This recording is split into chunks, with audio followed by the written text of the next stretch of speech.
I think that it worked.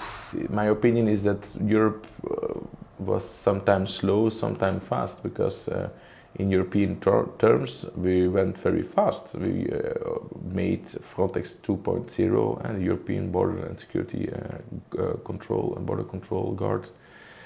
We managed to have an EU-Turkey deal. We managed to have a relocation system. We managed to have a lot of hotspots in the frontline states. So I think there's been a tremendous kind of work and a lot of work that we did.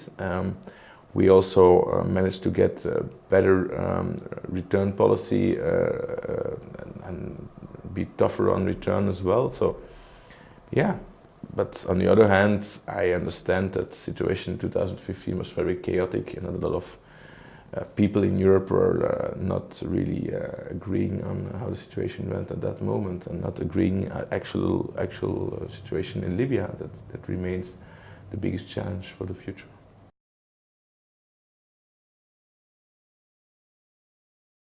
I think the first biggest challenge is to fix the Libyan problem, and the people coming from Libya in really bad quality boats with really bad quality. So that's really dangerous. A lot of people drowning.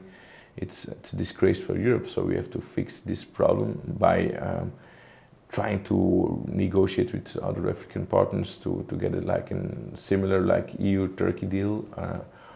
And also work with Libyan Coast Guard, with Libyan authorities to handle this flood of people and this exodus of people coming out of Libya. So I think this is the main challenge for the next weeks and months. Yeah.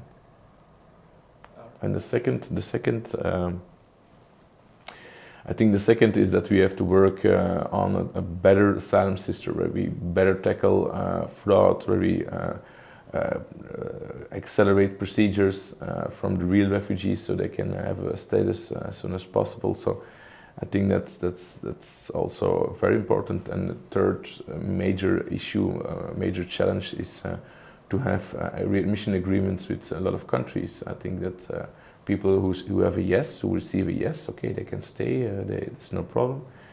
They can start a new future here, but people who receive a no, they have to go back, and they have to be returned, voluntary when possible, forced when necessary.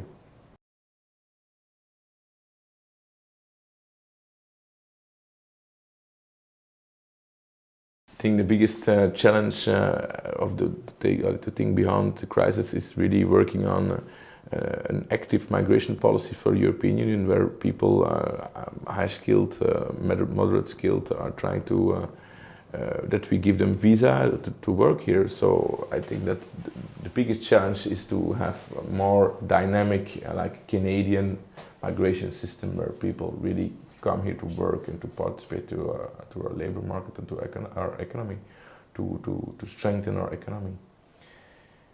And of course, there's possibility for legal migration. That is legal migration. So, yeah.